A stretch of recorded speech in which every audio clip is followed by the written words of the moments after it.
Hi, it's Kim Boon. It's been just over 2 months since GE 2025. I thought people would take a break, cool off after all the bruising words and punishing campaigns. But what I've seen on the ground is very different. If anything, politicians are doubling down, and some have already announced their next steps, others are staying quiet, but you can feel that things are moving. So, as some of you know, I've been volunteering around the political scene, so I thought I'd weigh in on how I see the state of the opposition right now. So let's start with PSP's press conference last week. From there, we'll branch into what the other parties are doing. So in what was a bit of a shock, but not really, Dr. Tan Cheng Bock and Ms. Hazel Paul stepped down from PSP's Central Executive Committee. So they're not leaving the party, they'll still be around. But I was actually there at the press conference. And yeah, I got off my keyboard again and went to the ground. So to me, that was the most significant leadership shift in PSP's 6-year history. Now, I'm a bit old school when it comes to political leadership. Consensus building, I think, is important, but it belongs downstream, among members at the grassroots, not at the top. The leadership needs to be decisive and the decision-making circle needs to be tight. And in the past few years, PSP's leadership has felt like a revolving door. So Dr. Tan, just by being present, brings serious weight to the table. But that sort of gravitas can also stifle renewal. And to his credit, he recognized that. As for me, I take on the role of party advisor. I will no longer be in the front lines, but I will continue to support and guide. Always ready to offer whatever wisdom I have, but never to interfere. Leadership must be earned, I told my people, not inherited. And trust that our new leaders will chart their own path with boldness and care. So alongside that, PSP also announced the inclusion of 37-year-old Stephanie Tan into the CEC. And you wouldn't guess from a quiet demeanor that she's got quite the resume. She came from RGS, RJC, and she studied at NUS Law, and eventually in her corporate life went to Raja & Tan, which is a big law firm, and then finally went in-house to MINDEF as its legal counsel. So she stepped away from corporate life in 2016 to be a full-time mother of two. And after her debut in Pioneer SMC in the last election, I think she could be a force to watch for in the next GE. And actually what excites me most about her is whether she can pull in more youth support for the PSP. Because rightfully or wrongly, PSP has been viewed as an old people party, and that could be one of the most important things that PSP gets right in the next couple of years. They also said that they wanted to level up their social media game, which, okay, I'm a bit biased about since I got skin in the game. So in a past video, I spoke about the rise of podcasters in Singapore.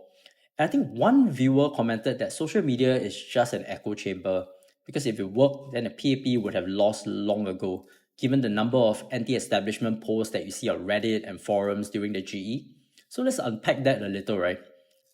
I think social media is a part of everyday life now. I mean, you've seen it, right? Gen Z, millennials glued to the phones, constantly doom scrolling.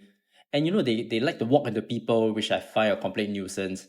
But somehow, never into lampposts, which I find amazing. But it's not just the young. The mature crowd is in on it too.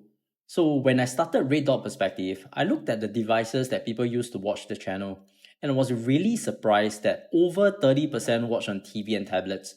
So I took a walk around my estate to see for myself. And I probably look a bit like a serial killer, right? Stalking and looking into people's home. But here's what I saw. Aunties and uncles are on their sofas watching YouTube on autoplay like it's Channel 5 or Channel 8. And some of them will be at their dining table, eating snacks, playing with a dog, while scrolling through videos on their tablets. And these were not fringe cases. I think many people 65 and above, which is almost 30% of our RDP community, are watching political content online.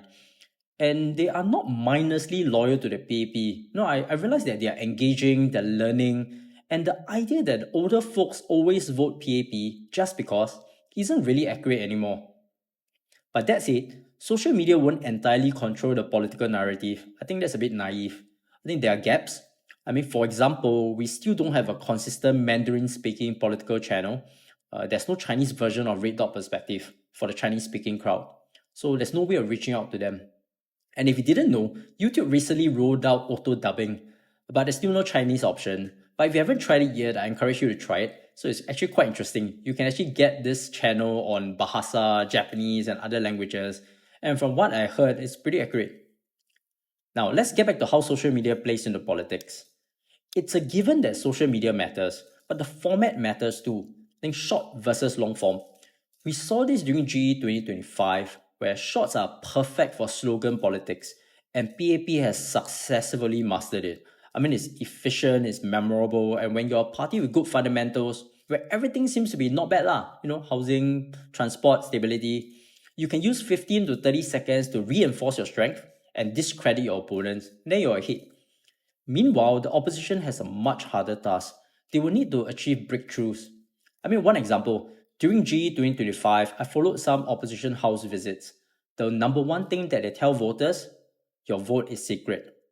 Now, in opposition wards, this message is well understood and well received.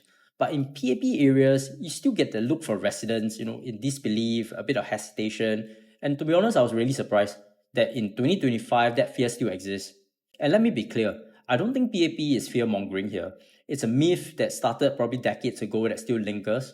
Some people genuinely believe that voting opposition could hurt their careers or their children's civil service careers or their chance at promotion, and that they'll never win 4D and Toto for the rest of their lives. And volunteers spend 10 to 15 minutes at the door trying to bust that myth, and if they succeed, they win one heart, one mind. But GRCs have hundreds and thousands of voters, so door-to-door isn't really scalable. And that's where social media can step in. But here's the problem. How do you explain that serial numbers, NRIC tagging, and polling station protocols in a 30 seconds TikTok short? I mean, you can't, right? So that kind of education needs long-form content. But long-form content is hard, because even a simple talking head video like mine takes hours to edit. So you'll need committed volunteers, people who can stick with it, do it well, do it consistently. And that's the real challenge. And that's why I think there's real room for collaboration between opposition parties and independent podcasters. But let's be clear, it won't always be positive coverage. And if you want authenticity, you got to accept the good and the bad. And back to PSP. Secretary General Leong Man Wai talked about the 4 pillars of renewal. So our renewal plan will involve 4 key areas. 1. Nurturing new leaders mentored by founding leaders. 2. Building a stronger trust with Singaporeans on the ground. 3. Helping Singaporeans to understand government's policies better. And 4. Making our voice louder online. So I raised my hand during that Q&A. The party spoke a lot about the how, amplifying online voices, bringing in new leaders, but I didn't hear enough about the what. What exactly is PSP going to do to win hearts and minds? The answer I got was that it's still in progress. And I think that's fair. The party went through a tough election, they're regrouping, but since we're here, let me offer a few unsolicited perspectives. So let's look at what their colleagues are doing.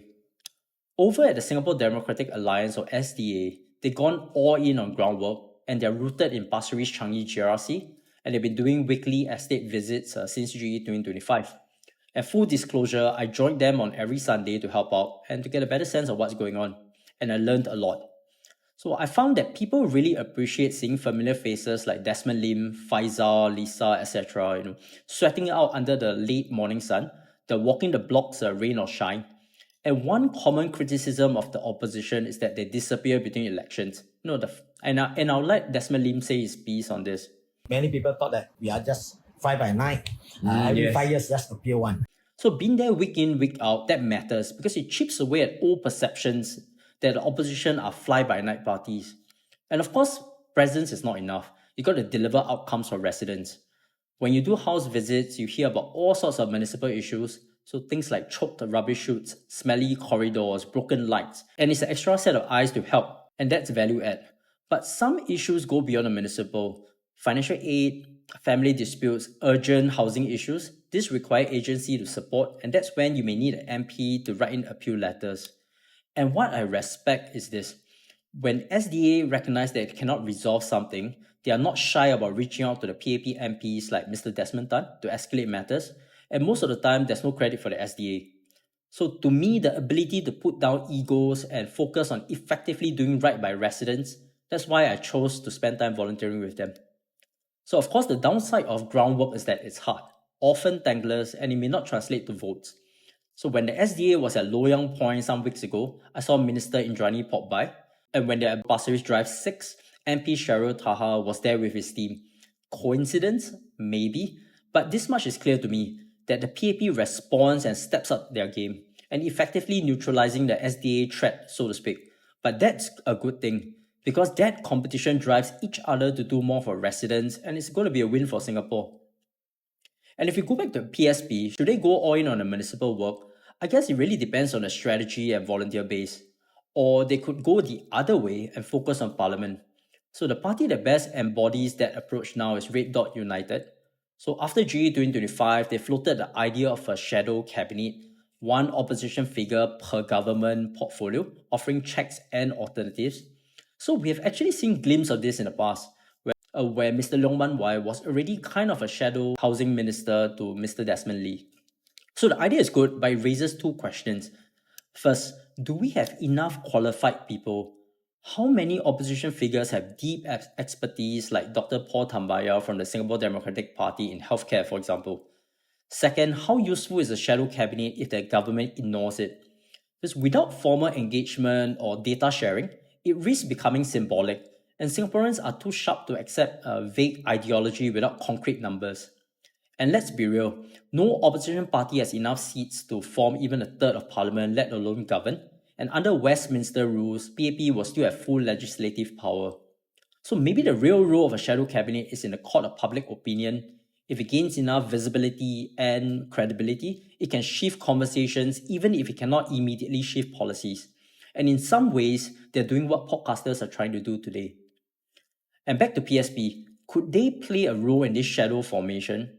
I think so. I think Mr. Leong Man Wai already has the expertise and experience, but is that the best use of their limited resources?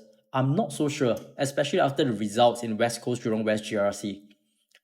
At the end of the day, PSP needs to find its balance between boots on the ground and voices in Parliament, and that's a decision only that leadership can make. So what do you think? How should PSP and the wider opposition chart their paths after GE 2025? Are they on the right track? Let me know in the comments, and if you enjoyed today's episode, you know what to do. Like, share, subscribe. Every bit will help us to reach out to more Singaporeans. And until next time, this is our Red Dot Perspective.